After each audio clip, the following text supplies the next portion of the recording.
আগে 2000 লাশের জীবন দেন, তারপর সেই প্যাসিবাদকে বাংলাদেশে পূর্ণ প্রতিষ্ঠার কথা কায়েম করার চিন্তা করবেন। গণ অভ্যুত্থান স্পিরিটের সরকারের আচরণ গণ অভ্যুত্থান হবে এখনো ঘুরে বেড়াচ্ছে।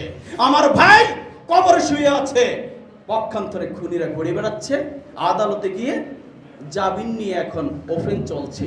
মনে রাখবেন, এই অন্তর্বর্তীকালীন সরকার যদি হেরে যায়, আমার রাষ্ট্র হেরে যাবে, আগামী তরুণ প্রজন্মের বাংলাদেশ হেরে যাবে। বাঙালি জাতি একটি আত্মনির্ভরশীল জাতি। সেই ভাষা আন্দোলনের সকল শহীদদের, 1971 সালে মহান মুক্তিযুদ্ধের সকল শহীদদের, 24-এর গণ অভ্যুত্থানের সকল বীর শহীদদের প্রতি বিনম্র শ্রদ্ধা এবং আত্মার মাগফিরাত কামনা করছি। শহীদরা কখনো মরে না, স্বয়ং ঘোষণা করেছে কোরআনে, শহীদরা কখনোই মরে না। সাময়িক তাদের আত্মা, মানে আমরা তাদেরকে হারাই, তারা কখনোই মরে না, তাদের বিচার হয় না। তেমনি এক শহীদকে আমরা পেয়েছি 24-এর গণ অভ্যুত্থানের মাধ্যমে, শহীদ ওয়াসিম। আমি বলতে চাই, তার কোনো পরিচয় নাই, তার পরিচয় সে শহীদ, তার পরিচয় দেশমাতৃকার জন্য তিনি জীবন দিয়েছেন। এই বাংলাদেশ যতদিন থাকবে, এই শহীদ ওয়াসিমদের মতো যারা রক্ত দিয়েছেন, আবু সাইদ মুগ্ধ থেকে শুরু করে প্রত্যেকেই হচ্ছে শহীদ। বাংলার ইতিহাস যতদিন থাকবেন, এই মানুষগুলো আমাদের মাঝে বেঁচে থাকবেন। তাদের কোনো পরিচয় নাই, আমরা তাদেরকে পরিচয় দিয়ে ছোট করব না।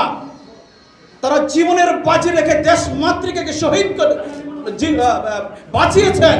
তারা আমাদের কাছে অমর, তারা আমাদের কাছে অমর। মনে রাখবেন, 5ই আগস্টের পরে জাতির কোনো বিভেদ নেই। বাম ডান, ইসলামী মূল্যবোধ, ফ্যাসিজম, ফ্যাসিবাদ।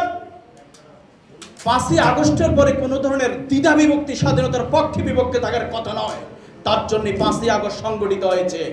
আমরা আশা করব আজকের এই তরুণ প্রজন্মের মাধ্যমে সেই ফরাসি বিপ্লব বলেন, রুশ বিপ্লব বলেন, খালেদ বিন ওয়ালিদ বলেন, 52-র ভাষা আন্দোলন বলেন, 71-এর মহান মুক্তিযুদ্ধ বলেন, একটু লক্ষ্য করুন তো, 24-এর গণ অভ্যুত্থান বলেন, 4 বছর বয়সী থেকে 38 বছর বয়স পর্যন্ত যারা জীবন দিয়েছে, এরা হচ্ছে তরুণ।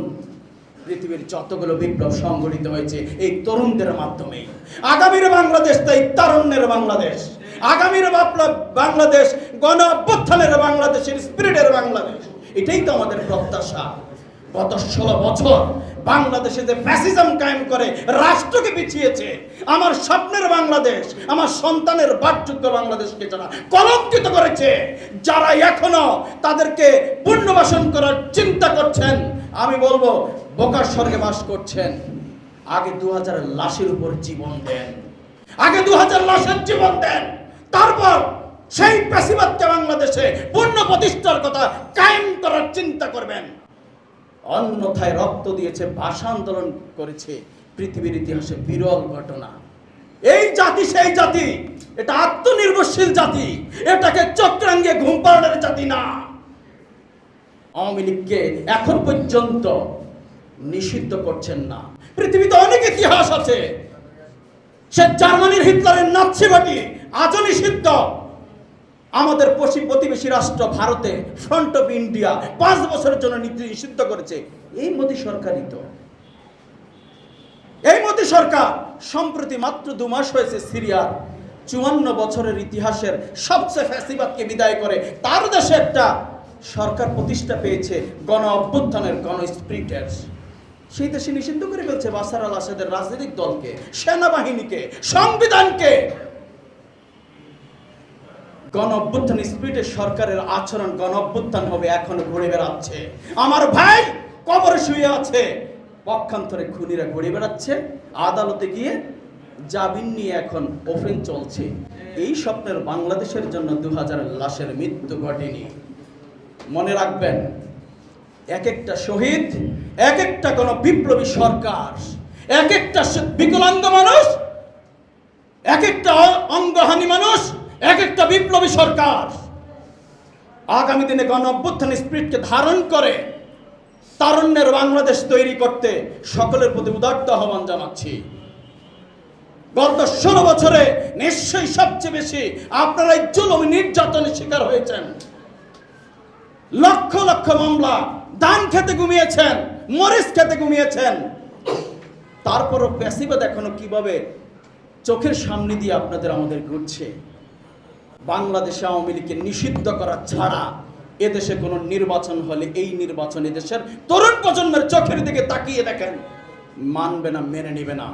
তাই প্রত্যাশা করছি পৃথিবীর যতগুলো বিপ্লব হয়েছে তরুণদের হাত দিয়ে, 54 বছর পরে যে সুযোগ পেয়েছি, 54 বছর পরে যে রাষ্ট্র সংস্কারের একটা পথ তৈরি হয়েছে, আশা করব অন্তর্বর্তীকালীন সরকার একটা ছোট্ট সংস্কারের মাধ্যমে একটা নির্বাচনের দিকে এগিয়ে জাতির কাছে জনগণের ক্ষমতা হস্তান্তর করবেন, সেই প্রত্যাশা রাখছি। মনে রাখবেন, এই অন্তর্বর্তীকালীন সরকার যদি হেরে যায়, আমার রাষ্ট্র হেরে যাবে, আগামী তরুণ প্রজন্মের বাংলাদেশ হেরে যাবে, হেরে যাবে আগামী বাংলাদেশের স্বপ্ন, আগামীর সুন্দর আমার সন্তানের যে স্বপ্ন দেখছি সেটা হেরে যাবে। তাই প্রত্যাশা রাখছি আগামী দিনে এই তরুণ প্রজন্মকে সাথে নিয়ে আগামী দিনে একটি বাসযোগ্য বাংলাদেশ করতে আপনারা সতর্ক থাকবেন। 5ই আগস্টের পূর্বে যে ঐক্য ছিল ইস্পাত কঠিন, বিসুবিয়াসের মতো, জ্বলন্ত অগ্নিগিরির মতো, সেই ঐক্য ঠিক রেখে একটা জনগণের সরকার প্রতিষ্ঠা পর্যন্ত আমাদের লড়াই করে যেতে হবে, অন্যথায় দুঃস্বপ্ন অপেক্ষা করছে, মনে রাখবেন। সবাইকে ধন্যবাদ, কৃতজ্ঞতা। শহীদ ওয়াসিমের মতো যারা জীবন দিয়ে দেশমাতৃকার জন্য, স্বপ্নের বাংলাদেশের জন্য স্বপ্ন দেখিয়েছে, তারা যেন শহীদি মর্যাদা পায় সেই প্রত্যাশা রাখছি। এবং কোনো ধরনের বৈষম্য ছাড়া যারা শহীদ 24-এর গণ অভ্যুত্থানে প্রত্যেকের বইতে তাদের জীবনী অন্তর্ভুক্ত করতে হবে, এই জোর দাবি জানাচ্ছি আজকের এই ব্রিগেড ওয়াসিমের দোয়া মাহফিলের অনুষ্ঠান থেকে। সেই প্রত্যাশা রাখছি অন্তর্বর্তীকালীন সরকারের কাছে। অন্যথায় মনে রাখবেন, দুপুরবেলা রান্না হয়েছিল কিন্তু গণভবনে খেতে পারেননি, এটাই ইতিহাস। আপনারা না হলে আস্থা করে বিক্ষিপ্ত হবেন। সবাইকে ধন্যবাদ। আসসালামু আলাইকুম।